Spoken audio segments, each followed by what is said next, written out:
آپ نے ان مسلمانوں کو مشورہ دیا کہ آپ اپنے مسلمان بھائیوں کے لیے بینک قائم کریں. اور دوسری بات جو ہمارے بہت سارے احباب بھی کہتے ہیں کہ آپ نے کہا کہ سود شریعت نے حرام قرار دیا ہے، لیکن نفع لینے کے 100 طریقے کتب فقہ میں مفصل ہیں. میں آپ کو یہاں پر ایک بات امپورٹنٹ بتاؤں کہ جو اعلیٰ حضرت کی یہ نگارشات ہیں تدبیر فلاح و نجات میں، یہاں پر ایسی باتیں ہیں کہ جو ہمارے ریسرچرز ہیں یا اکیڈیمیا ہے ان کے لیے راہیں ہموار کرتی ہیں کہ وہ ان نکات کے اوپر، ان نگارشات کے اوپر تحقیق کریں. اور جو امام احمد رضا نے یہ بیان فرمایا کہ کتب فقہ میں حلال نفع لینے کے 100 طریقے مفصل ہیں، تو ان کو ہمیں تلاش کرنے کی ضرورت ہے اور اس کو دنیا کے سامنے لانے کی ضرورت ہے. اب دیکھیں، کسی بھی اکانومی کے 2 سائڈس ہوتی ہیں، ایک پروڈکشن سائڈ ہوتی ہے اور ایک کنزمپشن سائڈ ہوتی ہے.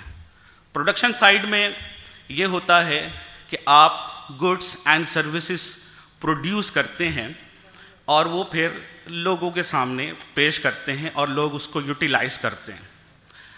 پروڈکشن سائڈ کی اگر بات کریں تو امام احمد رضا نے یہ فرمایا، مسلمانوں کو، پوری اقوام عالم کے مسلمانوں کو آپ نے یہ مشورہ دیا، اپنی حرفت و تجارت کو ترقی دیتے ہیں. دیکھیں ورڈ جو یہاں پر یوز ہوا حرفت، اگر آپ اس ورڈ کو دیکھیں تو یہ بہت وسیع المعنی ورڈ ہے. اگر لغت میں آپ اس کی ڈیفینیشن کو دیکھیں گے تو یہ پروفیشن کے معنی میں بھی آتا ہے، ایکسپرٹیز کے معنی میں بھی آتا ہے، صنعت کے معنی میں بھی آتا ہے. اور میں آج کے دور میں اگر بات کروں آپ سے تو یہ ہائی ٹیک انڈسٹری کے معنی میں بھی آتا ہے کہ مسلمان اپنی حرفت و تجارت کو ترقی دیتے. اور اگلی بات وہ بہت امپورٹنٹ ہے، اور وہ یہ ہے کہ کسی چیز میں کسی دوسری قوم کے محتاج نہ رہتے. ڈپینڈنسی، ملکوں اور قوموں کی جو ڈپینڈنسی ہے یہ ہمیں بہت سارے امور پر مجبور کرتی ہے. آج بھی ہم بہت ساری چیزوں میں، ٹیکنالوجی میں دوسری قوموں کے ڈپینڈنٹ ہیں، اور یہ ڈپینڈنسی ہمیں بہت دوسری کاموں پر مجبور بھی کرتی ہے، جس کا آج مشاہدہ ہم اپنی کھلی آنکھوں کے ساتھ کر رہے ہیں. تو اور ایک بات، نقطہ جو میں یہاں پر آپ سے عرض کرنا چاہوں گا وہ یہ کہ دنیا میں یہ شوشہ چھوڑا جاتا ہے، یہ پروپیگنڈا کیا جاتا ہے کہ شاید علماء نے علم کا راستہ روکا، شاید علماء نے ہائی ٹیک ٹیکنالوجی کا راستہ روکا. لیکن آپ دیکھیں کہ 1912 میں ایک ایسا فقیہ جو بریلی کی سرزمین پر ہے وہ مسلمانوں کو مشورہ دے رہا ہے کہ اپنی حرفت و تجارت کو ترقی دیں. پھر آپ نے فرمایا کہ یہ نہ ہو کہ یورپ اور امریکہ والے چٹانک بھر تانبا کی کچھ صناعی گھڑت کر کے گھڑی وغیرہ کا نام رکھ کر آپ کو دے جائیں اور بدلے پاؤ بھر چاندی آپ سے لے جائیں. اور آج بھی یہی ہوتا ہے کہ ہماری ایکسپورٹ یا امت مسلمہ کی ایکسپورٹس کو دیکھیں آپ تو ہم زیادہ را مٹیریل ایکسپورٹ کرتے ہیں. ہم فنش گڈ یا ہائی ٹیکنالوجی کو ہم ایکسپورٹ نہیں کرتے. ہماری جو ایکسپورٹس ہیں وہ را مٹیریل ہے. اور آج بھی یہی ہوتا ہے کہ ہم بہت سارا را مٹیریل، اپنا ملینس آف ڈالر کا را مٹیریل دے دیتے ہیں، اور بلینس آف ڈالر کی ٹیکنالوجی ہم ویسٹ سے یا امریکہ سے امپورٹ کرتے ہیں. تو اس بات کے اوپر بھی دیکھنے کی ضرورت ہے. اور دوسری بات یہ جو امام احمد رضا نے بتائی کہ آپ پاؤ بھر چاندی کے عوض صرف گھڑی خرید رہے ہیں. ایک کانسیپٹ ہے ویبلن گڈس کا، that goods that show the status conscious goods, کہ آپ اس گڈس کے اوپر نہ جائیں کہ جو اسٹیٹس کانشیس ہیں، کہ آپ نے جناب والا کروڑوں روپے کی گھڑی خرید لی. مسلمان کو ایسا نہیں ہونا چاہیے، بلکہ مسلمان کو میانہ روی اختیار کرنی چاہیے. اب میں دوسری سائڈ آف اکانومی کی اگر بات کروں کنزمپشن سائڈ آف اکانومی، تو اس میں بھی آپ نے مسلمانوں کو تعلیمات دی، اور آپ نے فرمایا تو خریداروں کو اتنا حس نہیں کہ اپنی ہی قوم سے خریدیں، اگرچہ پیسہ زائد ہی صحیح کہ نفع ہے تو اپنے ہی بھائی کا، آپ زیادہ دور نہ جائیں۔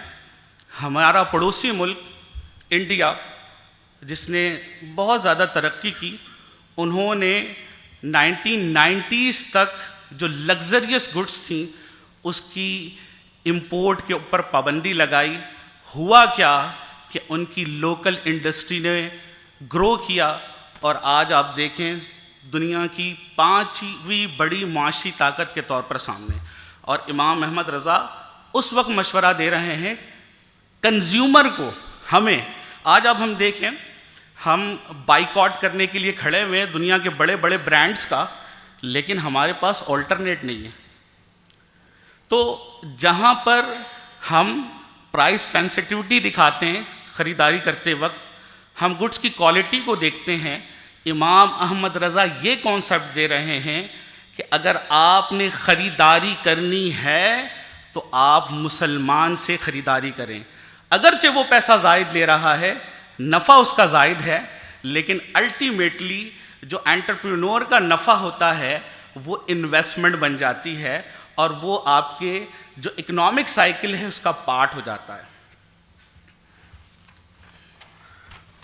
پرائسنگ تھیوری، امام احمد رضا نے مسلمانوں کو، جو اسپیشلی تاجر ہیں ہمارے بزنس مین ہیں، ان کو یہ کہا، ادھر بیچنے والوں کی یہ حالت کہ ہندو آنا روپے نفع لے، مسلمان صاحب 54 سے کم پر راضی نہ ہوں، اور پھر لطف یہ کہ مال بھی اس سے ہلکا بلکہ خراب۔ اب دیکھیں آپ کہ اگر ہم اپنی اکانومی کی بات کریں، اپنی معیشت کی بات کریں، تو انٹرنیشنل مارکیٹ میں ہم کمپیٹ نہیں کر سکتے۔ Why? Because our cost of production is too much high, so that we cannot compete۔ اور آپ یہ دیکھیں کہ ہمارا ایک پڑوسی ملک چین، اس نے پوری دنیا کی اکانومی میں پینیٹریٹ کس طرح کیا؟ Just because of the discounted price.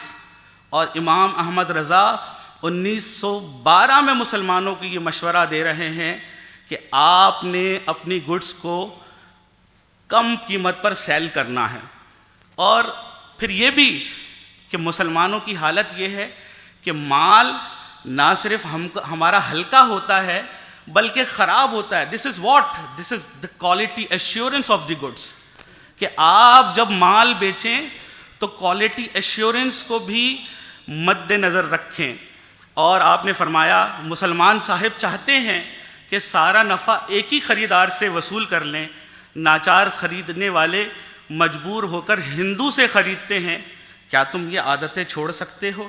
تو یہاں پر ہمارے تاجر بھائیوں کو سوچنا چاہیے کہ اگر وہ کوالٹی کے اعتبار سے لو کوالٹی کا مال بیچتے ہیں یا خراب کوالٹی کا مال بیچتے ہیں، تو یہ نہیں کہ اس کا امپیکٹ ان کے بزنس کے اوپر ہوگا، ان کی بیلنس شیٹ کے اوپر ہوگا، بلکہ ایک ہماری بدنامی امت مسلمہ کے طور پر ہوگی کہ مسلمان کا مال ہوتا ہی ایسا ہے۔ اور آج آپ دیکھ لیں یہی حالت ہے کہ ہم جس پروڈکٹ کے پیچھے کسی بڑی برانڈ کا نام ہوتا ہے، امریکہ کا نام ہوتا ہے، کسی اور دوسری کنٹری کا نام ہوتا ہے، ہم اس کو پرچیز کر لیتے ہیں، لیکن کسی اسلامی ملک کا نام ہوتا ہے ہم اس کو پرچیز نہیں کرتے۔ تو امام احمد رضا اس وقت بھی مسلمانوں کو یہ بتا رہے ہیں۔ پھر سود اگرچہ شریعت نے حرام قرار دیا، پھر سود بھی لیں تو بنیا 12 آنے مانگے، یہ 2.5 سے کم پر راضی نہ ہوں۔ یہاں پر میں ایک بات اسلامک بینکس کو بولنا چاہوں گا، جو اسلامک بینک کی مینجمنٹ ہے، کہ دیکھیں آلدو کہ ہم نے ایک آلٹرنیٹ پیش کر دیا دنیا کے سامنے اور لوگ لے رہے بھی ہیں، لیکن اکثر مارکیٹ سے یہ شکایت آتی ہے جس کو ہم کہتے ہیں COM، کاسٹ آف بینگ مسلم۔ لوگ یہ شکایت کرتے ہیں کہ ہم اسلامک فائنینشیل سروسز لے رہے ہیں، پروڈکٹ لے رہے ہیں، تو ہمیں پرائس زیادہ چارج کیا جاتا ہے۔ میں یہ نہیں کہہ رہا کہ آپ 100 بیسس پوائنٹ یا 1000 بیسس پوائنٹ کم کر دیں، آپ 500 بیسس پوائنٹ اگر کم کر دیں کنزیومر سائٹ پر یا آپ فائنینسنگ سائٹ پر، اور آپ اگر ڈپازٹ سائٹ پر کچھ بیسس پوائنٹ بڑھا دیں، تو آبویسلی اس کا امپیکٹ کسٹمر کی سائیکولوجی پہ پڑے گا، اور وہ کہے گا کہ اسلامک بینکس ڈسکاؤنٹڈ ریٹ پر فائنینسنگ کرتے ہیں۔ اور ایک بات اور کہ اگر آپ کنونشنل کا آج سیونگ ریٹ دیکھیں اور اسلامک کا سیونگ ریٹ دیکھیں، نارمل سیونگ ریٹ دیکھیں، تو آپ کو ڈفرنس نظر آئے گا۔ وائی دس از؟ تو اس کی وجہ سے ایک مارکیٹ جو ہے وہ خراب ہو رہی ہے، اور امام احمد رضا نے آج سے 100 سال 110 سال پہلے یہ مشورہ دیا کہ آپ ڈسکاؤنٹڈ ریٹ کے اوپر لوگوں کو چیز دیں۔ پھر امام احمد رضا نے آج سے کئی سال پہلے شریعہ کمپلائنٹ بزنس کا مشورہ دیا، اور انہوں نے کہا، اور جنہوں نے بنیوں سے سیکھ کر لین دین شروع کیا وہ جائز نفع کی طرف توجہ کیوں کریں؟ دین سے کیا کام، اللہ اور اس کے رسول کے صلی اللہ علیہ وسلم کے احکام سے کیا غرض؟ تو دیکھیں یہاں پر امام احمد رضا بھی جائز نفع کی بات کر رہے ہیں۔ آج آپ اگر ہماری اکانومی کا بظاہر بغور مشاہدہ کریں تو یہ ہمیں بات نظر آتی ہے کہ ڈیمانڈ اور سپلائی کے ڈفرنس کی وجہ سے پرائسز نہیں بڑھی، بلکہ ادر ریزن ہے پرائسز بڑھنے کی۔ اور جو ہمارا بزنس مین ہے، ہمارا ٹریڈر ہے، وہ اتنا نفع لیتا ہے کہ کنزیومر وہ بیچارہ دبتا سے دبتا چلا جا رہا ہے، اس کی حالت دگرگوں ہو گئی ہے، پہلے سے زیادہ خراب ہو گئی ہے۔ تو آپ نے یہ کہا کہ اللہ اور اس کے رسول کے احکامات کو مد نظر رکھنا ہے ٹریڈنگ کرتے وقت۔ Local and international trade with Muslims, اپنی قوم کے سوا کسی سے کچھ نہ خریدتے کہ گھر کا نفع گھر میں ہی رہتا۔ آپ دیکھیں امام احمد رضا یہ کانسیپٹ 1913 میں دے رہے ہیں، 1913 میں دے رہے ہیں، اور 1993 میں یورپی یونین بنتی ہے، اور وہ اپنے لوکل ٹریڈ کو فروغ دیتے ہیں، لوکل تعلیم کو فروغ دیتے ہیں، لوکل ٹیکنالوجی کو فروغ دیتے ہیں۔ تو آج بھی اگر مسلمانوں کا بلاک، پوری مسلم امہ کا بلاک اس لیے بن جائے کہ ہم آپس میں ٹریڈ کو فروغ دیں گے، سیاحت کو فروغ دیں گے اور تعلیم کو فروغ دیں گے، تو آپ دیکھیں کہ یہ کتنا بڑا انقلابی نظریہ ہے۔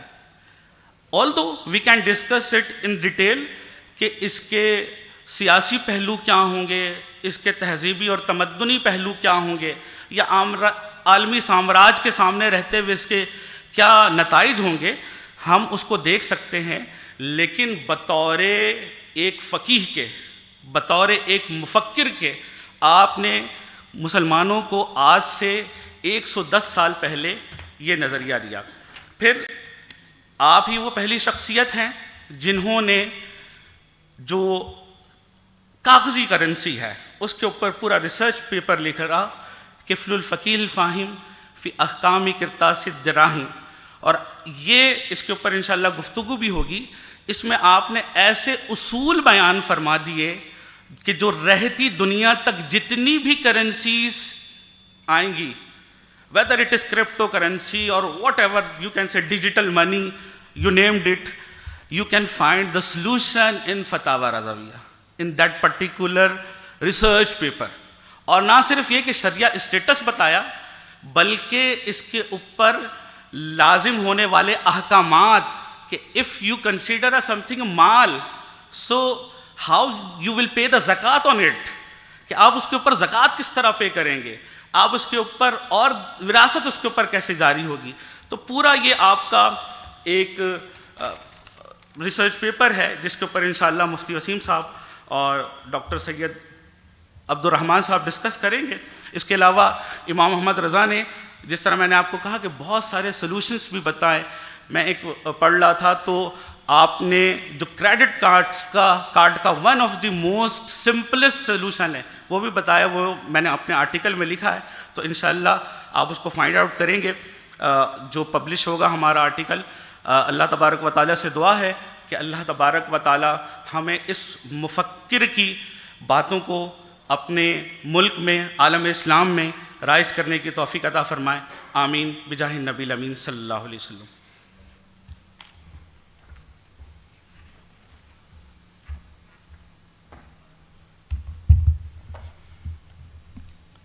مفتی محمد ندیم صدیقی،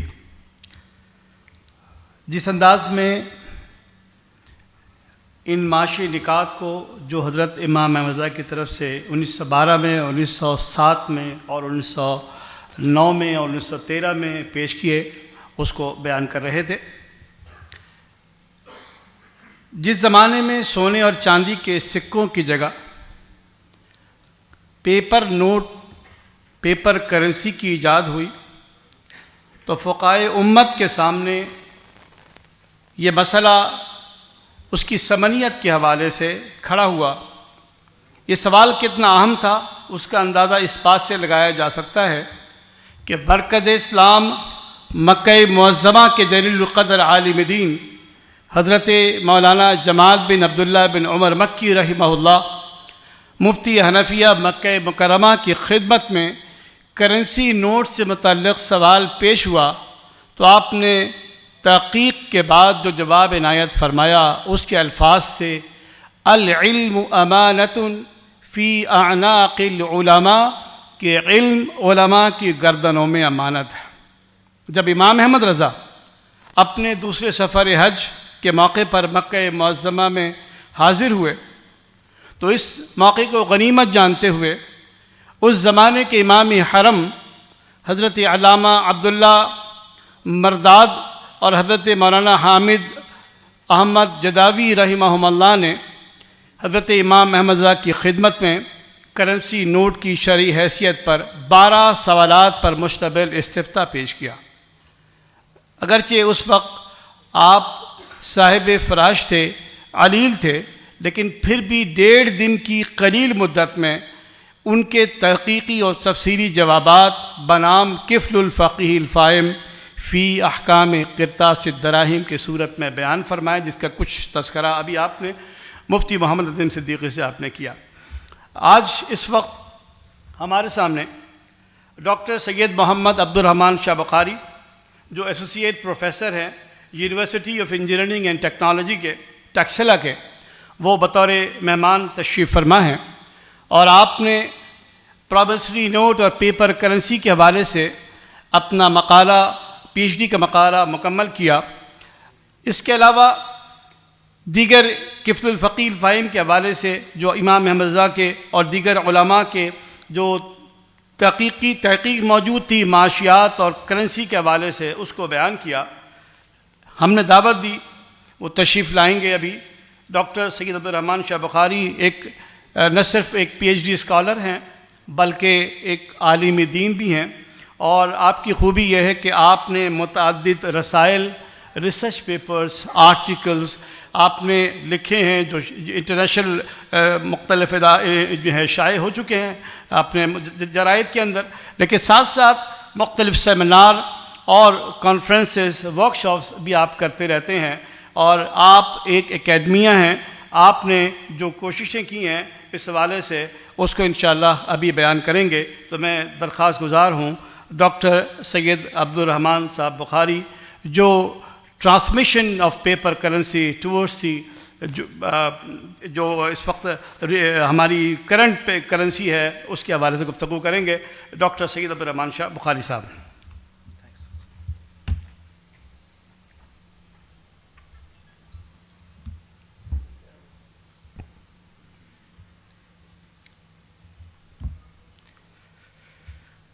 بسم اللہ الرحمن الرحیم۔ First of all, I would like to congratulate Idara Teahqeeqat Imam Ahmed Raza. Yes, thanks. President of this institute, Professor Dr. Majidullah Qadri, General Secretary, Mufti Zahid Saraj Sahib, and I would like to thanks all management committee and other members that you are conducting this tremendous event, especially on aspect of economy, especially after this decision of Federal Shariat Court in April 2022. There is a complete good start of the events. There, mashallah, witness most respected Tariq Naseem Sahib from SCCP is also there, and other scholars are also there, Mufti Syed Sabir Sahib. They know very well that different workshops, research symposium, research topics, call for papers, and industry academia linkages, these are being built about to provide solution to convert economy on basis of Islamic principles of justice. I think that is really right time that you are coming with efforts from this platform of Idara Teahqeeqat Imam Ahmed Raza regarding to different teachings, especially in which Allah Hazrat Imam Ahmed Raza is a pioneer in these concepts, as Mufti Nadeem Sahib was right now, in a very handful he was presenting. So likewise, my topic of discussion, I am trying to focus on it so that we can move on. That is about transition from paper currency to digital currency, extracting lesson from Imam Ahmed Raza's juristic view on paper currency. So, if I observe about the paradigm that was at that time when paper currency was introduced, on its history, Alhamdulillah, I have written my one of paper with Dr. Kabir Hassan, one of well-known American Islamic economist, on history and evolution of paper currency, and that is published from well-known journal Indonesia.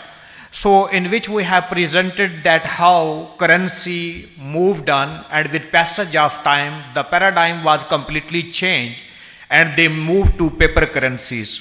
At this time, one of historical aspect is very important. We must know about these political economic objectives of different rulers of that time. So that at that time when classical and new classical after Adam Smith they were coming on, and the sales law of market was prevailing at that time, that supply creates its own demand. That ultimately excess production leads to crisis in 1929 and 30. The big crisis after Industrial Revolution. After this one, Keynesian came there. They rescued economy. Dr. Keynes, usually I say that things are there portrayed in this way. There was written a book about employment, interest rate, and where a new paradigm on demand side economy was also established there. So you can see in 1933, America and Canada, they declared that they are actually collecting gold, and it was completely banned for general public to deal with this one. And after this one in 1972, fiat money concept was also there. And over the time you observe that how this paper currency was used to exploit different economy, and that was considered a basic tool by which there was unfair distribution of wealth and resources was directed to their own pockets. So in this way, that was one of the paradigm. At that time about paper currency, Imam Ahmed Raza Khan came and he presented his basic point of view and juristic legal matrix that how we can discuss paper currency, and on basis of this paper currency, other problems can also be settled down. Similarly, you will observe as we are moving to a modern era of technological advancement, in this at start of the first half of this 21st century, we all are moving to digital currency era. So at that time, there are some other problems right now what we are facing. And influential countries, they are directing their resources from different perspective to digital currency, to digital pockets, to blockchain technology, and especially other technologies also coming that are supporting this system. And even some European countries have declared their economies paper currency free economies. So at that time, according to modern paradigm, there is need to get knowledge from these scholars so that we can discuss these matters according to them. First, we are going to discuss what is money, then economic rationale. So we can see that in modern prevailing theories, there are two types of approaches regarding to money: functional approach and empirical approach. As Brodess in 1975 and Walter in 1989 has explained both of them. On next slide, you can see there that the first one about functional approach, we see that first basic functions of this money as a medium of exchange, unit of account, as a store of value is discussed in this functional approach. So there are some other characteristics that are there explained on coming slide, that for a good money, what type of features are required so that it can prevail for a long time. Then we see there is an empirical approach. In empirical approach, for the central bank and regulators, there is the quantity theory of money in which MV is equal to PY. It means velocity of money is going to be equal with the P is total your price level and Y is actually your real GDP. So this is called, that is quantity theory of money. According to these formulas, functional approaches objectives are being defined. Then regarding to quantity theory of money, it is going to be discussed that how much money should be printed there in form of paper money so that you can have as a regulator control on stock of money and your economy may not go to hyperinflation or on other side at the deflationary gap. So from these perspectives, these are the actually background of this money and economy. What are the economic results of currency? If we talk about it as a commodity in Islamic economic system and conventional economic system. So you see there that as functional approach is telling us about that is actually introduced for these three objectives. But right now we are looking that their things are going to be on different direction. That money in conventional economic system was declared commodity, whereas if we talk about Islamic economic system, we don't say that is a commodity. What happened? That they said this is commodity, it can be sold, it can be rented out. So they moved to the rational to charge interest on this one. Ultimately what happened? There was instability in the market, there was inflation, there were other economic problems that actually for which this money was introduced, it was deviated from this specific principle and they moved to instability of system by declaring money as a commodity that was sold, that was rented out. But we observed that in Islamic economic system, it is not considered as a commodity. It cannot be sold, it cannot be rented out. So it ultimately leads to stability of system or the real activities of economy. So in such a way, you can observe that when you are deviating from your own functional approaches, from your own empirical approaches, you are pushing your whole economy to instability and ultimately exploitation, for which interest is prohibited in Islam as well. So there you can also do both type of the functions and the characteristics of money are there explained. So in such a way, regarding to conventional system as money was introduced.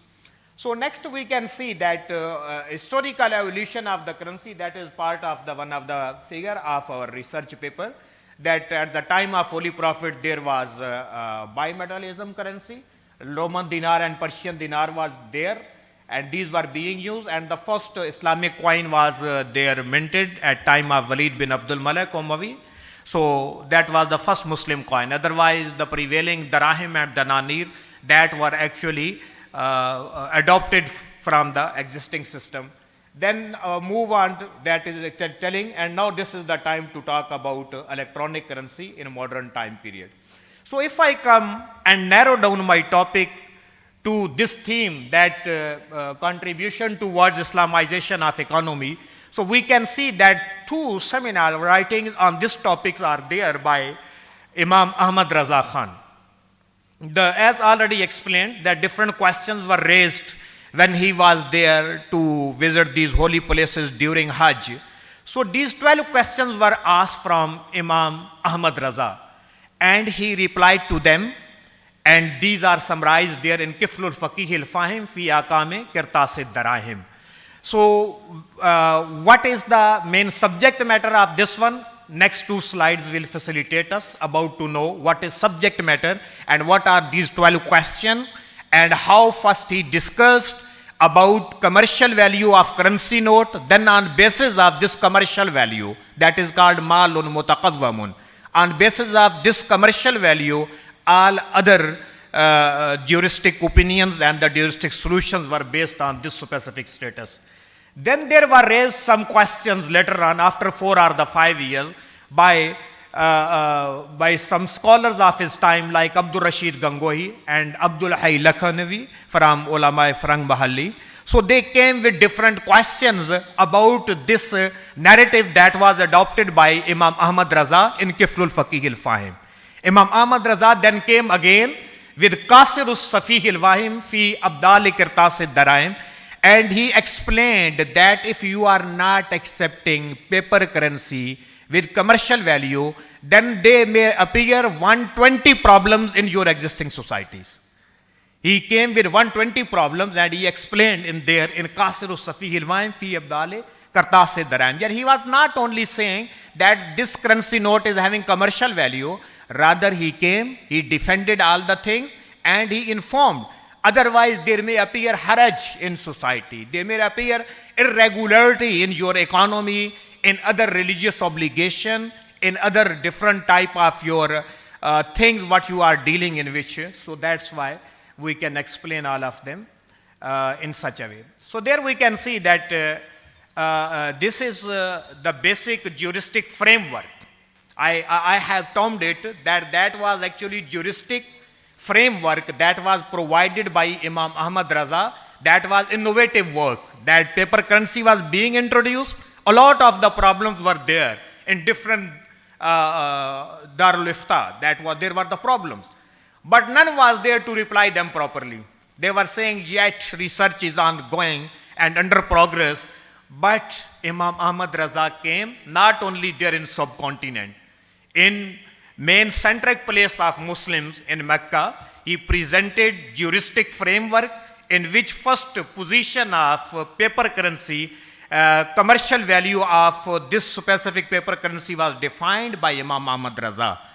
And that's why that is explained by me that all 11 questions answer depends on first question answer. There were 12 questions, but the coming 11 questions were on the basis of the first question. First, he explained the commercial value of these paper currency. When he declared this one, then one by one, the next questions were also automatically dissolved about this one. So that's why Imam Ahmad Raza himself says that awwalu asalatika aslu asalatika wa iza alimta haqiqat hazal kirtas tadahhat al-ahkam kulluha min duni iltibas. That your all questions are there in first question.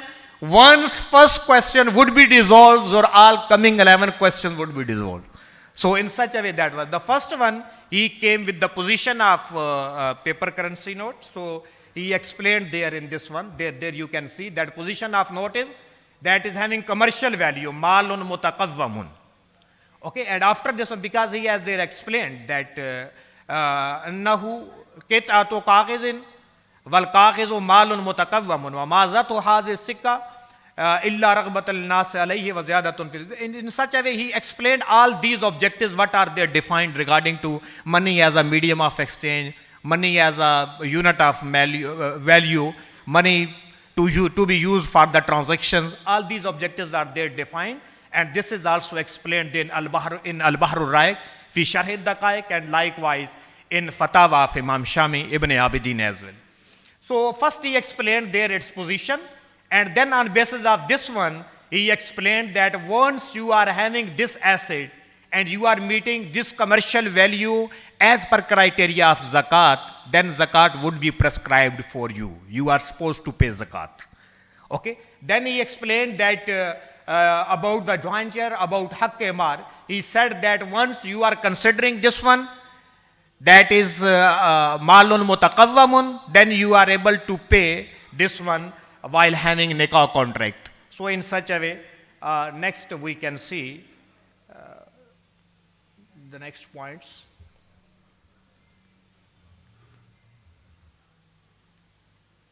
There we can see. So the fourth point those who are actually stealing these notes, according to hudud, their hands would be cut or not. So that is explained that once you are saying that is malum mutakamid. So similarly, you can see that onward different questions are also there. So it is also that if you are selling these notes against clothes in ordinary sale, that would be by mutlaq or that would be by muqayyiza. That is not by mutlaq, actually that is the type. That is the barter sale is by muqayyiza. So that is explained that if you are selling these clothes against these notes, that is by mutlaq. That is not by muqayyiza. Similarly, onward, these are the 12 points that are there summarized. You can, due to shortage of time, because I have to meet some other objectives in this presentation, we will explain there. So these are the 12 actually questions and their answer that are summarized in these slides. But the first one is very important because all 11 questions answer depend on first question's answer that is explained there. So the way forward in digital currencies, what are the lessons from this one? If once we are confident to embrace these kind of the problem or we intend to meet these things, then there is no problem. As one of the poets says, azm ho rasikh to khud sada deti hai manzil, yaqeen ho kamil to koi rasta dushwar nahi. So that's why once you are determinant, you are near to your destination. With firm determination, when you move, jo yaqeen ki raah pe chal pade, unhe manzilon ne pana di. So that's why you can see there that in preface of this Kiflul Faqih al-Fahim, Imam Ahmad Raza said that this is the specific currency note that is not even discussed by Imam Shami or by the others. Then he said that our earlier scholars, there is mentioned that zakaru kulliyat tantabiqu ala ma la yuhsa min juziyat fal hawadisu in abat an-nihaya la taqadu takhraju amma afadana min ad-diraya. That some of the Sharia maxioms are there defined by our earlier scholars and jurists. If we are having these Sharia maxioms, we can provide framework to different burning questions and we can talk about it. That provides hope from this preface of Kiflul Faqih al-Fahim that as he came and he rescued economy, he provided juristic framework for paper currency by having this background of Sharia maxiom, Qawaidul Fiqh. We can also bring a framework for digital currency, what is right now coming on. So there, that is important to mention for you that we can take help about these kulliyat, what are related to especially economic matters and related to mubadlatul mal bil mal or these kind of things. So Al-Qawaidul Kubra, Al-Mawsum bi Qawaidul Ahkam fi Islah al-Anam by Alama Izzuddin Abdul Aziz bin Abdul Salam, and likewise Sharhul Qawaidul Fiqhiyya by Ahmad Muhammad Zarqa. They have discussed these Sharia maxiom thoroughly that can be availed right time, and that is mentioned there that by Imam Ahmad Raza that zakaru kulliyat tantabiqu ala ma la yuhsa min juziyat, that they have discussed about kulliyat with concept of totality. Some of the principles and the maxioms are provided that can facilitate our modern time problems in this way. So this we can see that in blockchain process, two persons are there. One is at this end and the second one is because the behind of this digital currencies, there is the method that is prevailing. This is actually blockchain process and mining is also there. Computers and other technology sources are being utilized and yet that is on way, that is growing. And every day there is change in their value, in their process, in their mining process, in other procedures as well. There we can see that is written that the buyer creates a transaction or a block. There you can see buyer is doing to create a block transaction, and the crypto hashing is also there. Transaction is distributed and validated via cryptographic hashing. And after this one, the process is there. That is on the basis of the distributed basis. Transaction is committed to blockchain and miners are rewarded there.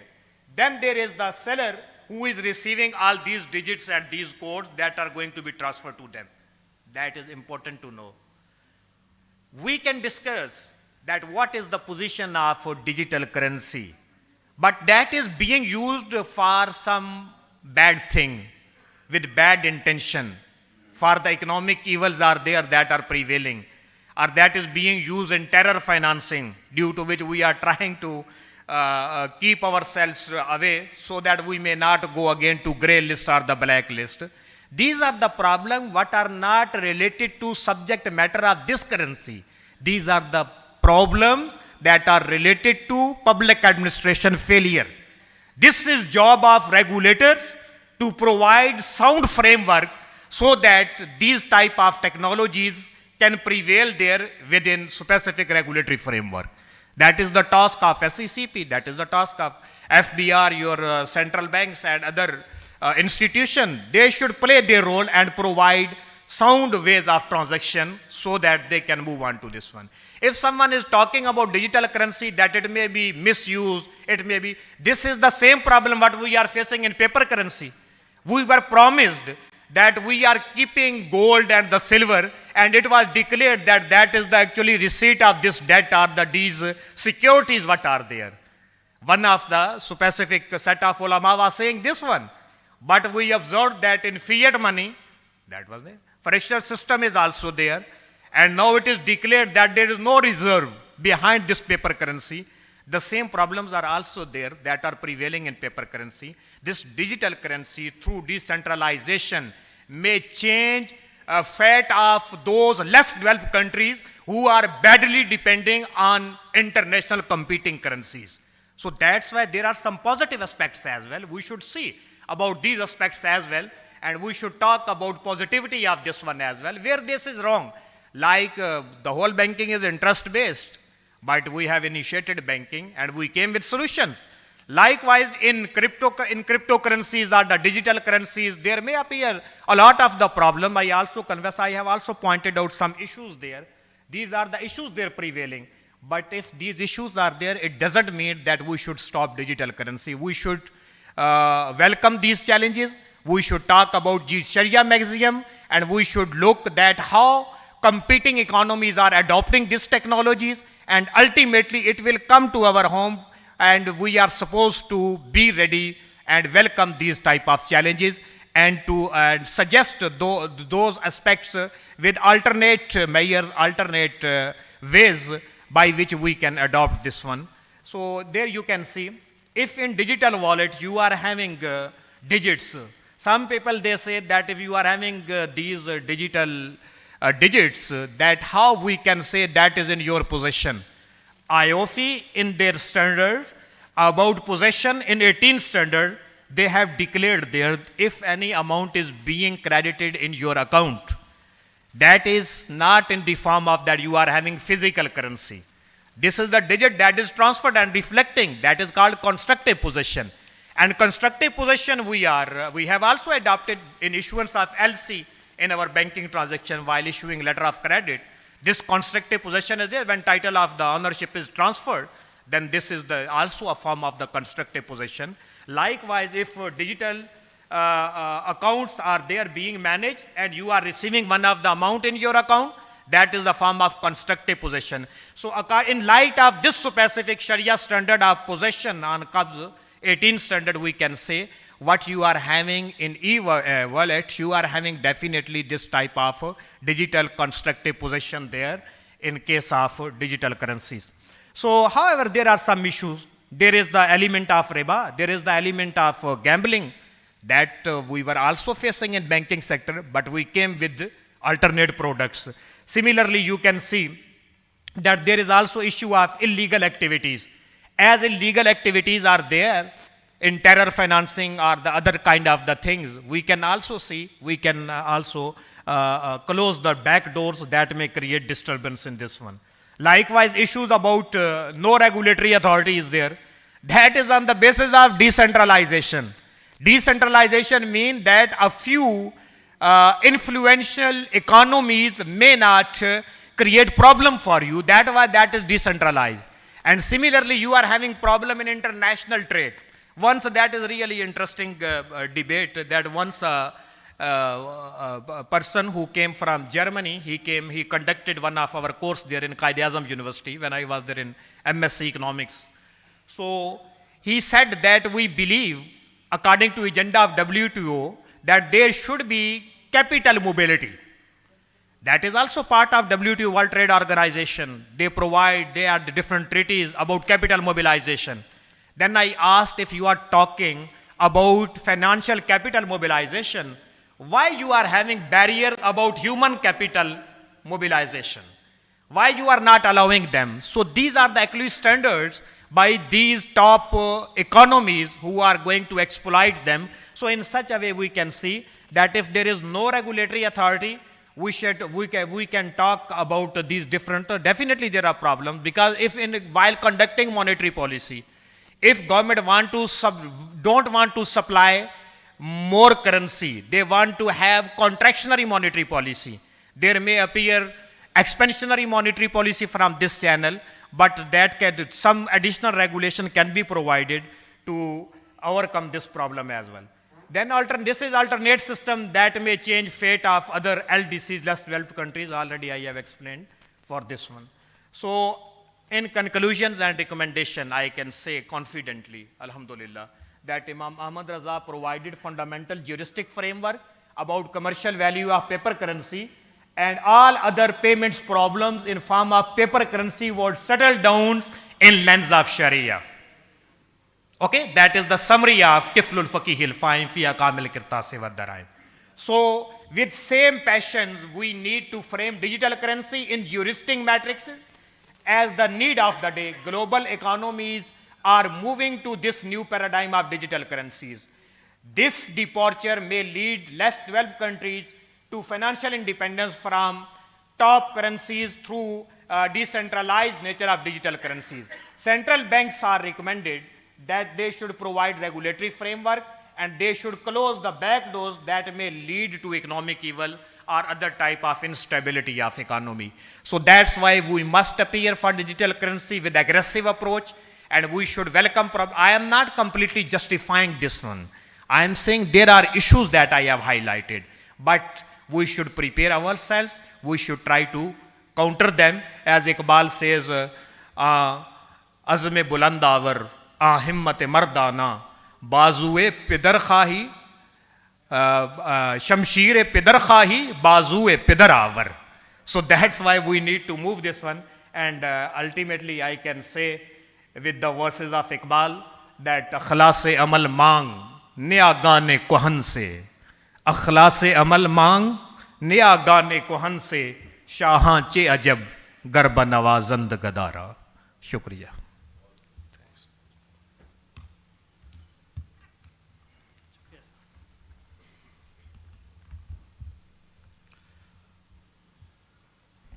He was Professor Dr.